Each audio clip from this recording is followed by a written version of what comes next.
À 8 heures du matin, un rayon du jour vint nous réveiller. Les 1000 facettes de lave des parois le recueillaient à son passage et l'éparpillaient comme une pluie d'étincelles. Cette lueur était assez forte pour permettre de distinguer les objets environnants.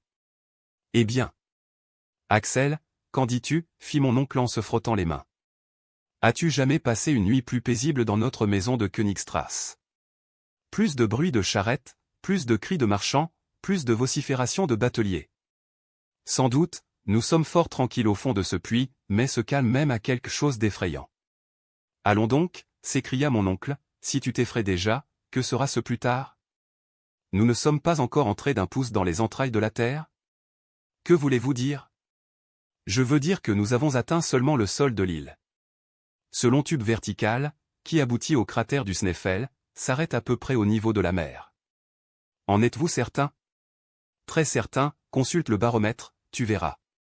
En effet, le mercure, après avoir peu à peu remonté dans l'instrument à mesure que notre descente s'effectuait, s'était arrêté à 29 pouces. Tu le vois, reprit le professeur, nous n'avons encore que la pression d'une atmosphère, et il me tarde que le manomètre vienne remplacer ce baromètre.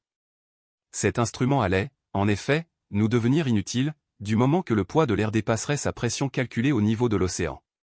Mais, dis-je, n'est-il pas à craindre que cette pression toujours croissante ne soit fort pénible? Non. Nous descendrons lentement, et nos poumons s'habitueront à respirer une atmosphère plus comprimée. Les aéronautes finissent par manquer d'air en s'élevant dans les couches supérieures, nous en aurons trop peut-être. Mais j'aime mieux cela. Ne perdons pas un instant. Où est le paquet qui nous a précédés dans l'intérieur de la montagne? Je me souvins alors que nous l'avions vainement cherché la veille au soir. Mon oncle interrogea Hans, qui, après avoir regardé attentivement avec ses yeux de chasseur, répondit, Derup. Là-haut. En effet, ce paquet était accroché à une saillie de roc, à une centaine de pieds au-dessus de notre tête. Aussitôt l'agile Islandais grimpa comme un chat et, en quelques minutes, le paquet nous rejoignit. Maintenant, dit mon oncle, déjeunons, mais déjeunons comme des gens qui peuvent avoir une longue course à faire. Le biscuit et la viande sèche furent arrosés de quelques gorgées d'eau mêlée de genièvre. Le déjeuner terminé, mon oncle tira de sa poche un carnet destiné aux observations, il prit successivement ses divers instruments et nota les données suivantes, lundi 1er juillet. Chronomètre, 8h17 du matin. Baromètre, 29 p. 7 L. Thermomètre, 6 degrés. Direction, ESE. Cette dernière observation s'appliquait à la galerie obscure et fut donnée par la boussole. Maintenant, Axel, s'écria le professeur d'une voix enthousiaste, nous allons nous enfoncer véritablement dans les entrailles du globe.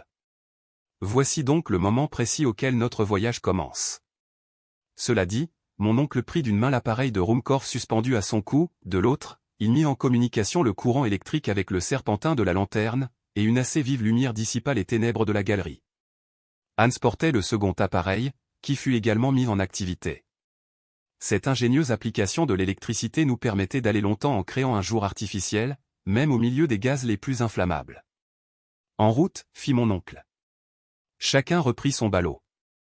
Hans se chargea de pousser devant lui le paquet des cordages et des habits, et, moi troisième, nous entrâmes dans la galerie. Au moment de m'engouffrer dans ce couloir obscur, je relevai la tête, et j'aperçus une dernière fois, par le champ de l'immense tube, ce ciel de l'Islande, que je ne devais plus jamais revoir. La lave, à la dernière éruption de 1229, s'était frayé un passage à travers ce tunnel. Elle tapissait l'intérieur d'un enduit épais et brillant, la lumière électrique s'y réfléchissait en centuplant son intensité. Toute la difficulté de la route consistait à ne pas glisser trop rapidement sur une pente inclinée à 45 degrés environ, heureusement, certaines érosions, quelques boursouflures, tenaient lieu de marche, et nous n'avions qu'à descendre en laissant filer nos bagages retenus par une longue corde. Mais ce qui se faisait marche sous nos pieds devenait stalactites sur les autres parois, la lave, poreuse de certains endroits, présentait de petites ampoules arrondies, des cristaux de quartz opaques, ornés de limpides gouttes de verre et suspendus à la voûte comme des lustres, semblaient s'allumer à notre passage. On eût dit que les génies du gouffre illuminaient leur palais pour recevoir les hôtes de la terre. C'est magnifique! M'écriai-je involontairement. Quel spectacle, mon oncle! Admirez-vous ces nuances de la lave qui vont du rouge-brun au jaune éclatant par dégradations insensibles? Et ces cristaux qui nous apparaissent comme des globes lumineux? Ah!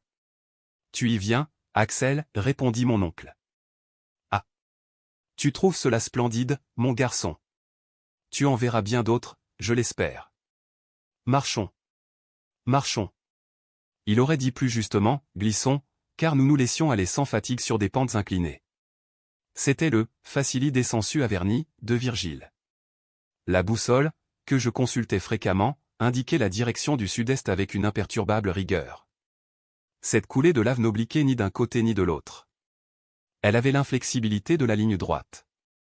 Cependant la chaleur n'augmentait pas d'une façon sensible, cela donnait raison aux théories de Davy, et plus d'une fois je consultais le thermomètre avec étonnement. 2 heures après le départ, il ne marquait encore que 10 degrés, c'est-à-dire un accroissement de 4 degrés. Cela m'autorisait à penser que notre descente était plus horizontale que verticale. Quant à connaître exactement la profondeur atteinte, rien de plus facile. Le professeur mesurait exactement les angles de déviation et d'inclinaison de la route, mais il gardait pour lui le résultat de ses observations. Le soir, vers 8 heures, il donna le signal d'arrêt. Hans aussitôt s'assit, les lampes furent accrochées à une saillie de lave. Nous étions dans une sorte de caverne où l'air ne manquait pas. Au contraire. Certains souffles arrivaient jusqu'à nous. Quelle cause les produisait? À quelle agitation atmosphérique attribuer leur origine? C'est une question que je ne cherchais pas à résoudre en ce moment, la faim et la fatigue me rendaient incapable de raisonner. Une descente de 7 heures consécutives ne se fait pas sans une grande dépense de force. J'étais épuisé. Le mot halte me fit donc plaisir à entendre. Hans étala quelques provisions sur un bloc de lave, et chacun mangea avec appétit. Cependant une chose m'inquiétait, notre réserve d'eau était à demi consommée. Mon oncle comptait la refaire aux sources souterraines, mais jusqu'alors celle-ci manquait absolument. Je ne pus m'empêcher d'attirer son attention sur ce sujet. Cette absence de source te surprend, dit-il. Sans doute, et même elle m'inquiète, nous n'avons plus d'eau que pour 5 jours. Sois tranquille, Axel, je te réponds que nous trouverons de l'eau, et plus que nous n'en voudrons. Quand cela? Quand nous aurons quitté cette enveloppe de lave. Comment veux-tu que des sources jaillissent à travers ces parois? Mais peut-être cette coulée se prolonge-t-elle à de grandes profondeurs? Il me semble que nous n'avons pas encore fait beaucoup de chemin verticalement. Qui te fait supposer cela? C'est que si nous étions très avancés dans l'intérieur de l'écorce terrestre, la chaleur serait plus forte. D'après ton système, répondit mon oncle, et qu'indique le thermomètre? 15 degrés à peine, ce qui ne fait qu'un accroissement de 9 degrés depuis notre départ. Eh bien, conclus. Voici ma conclusion. D'après les observations les plus exactes, l'augmentation de la température à l'intérieur du globe est d'1 degré par 100 pieds. Mais certaines conditions de localité peuvent modifier ce chiffre. Ainsi, à Yakoust en Sibérie, on a remarqué que l'accroissement d'1 degré avait lieu par 36 pieds, cela dépend évidemment de la conductibilité des roches.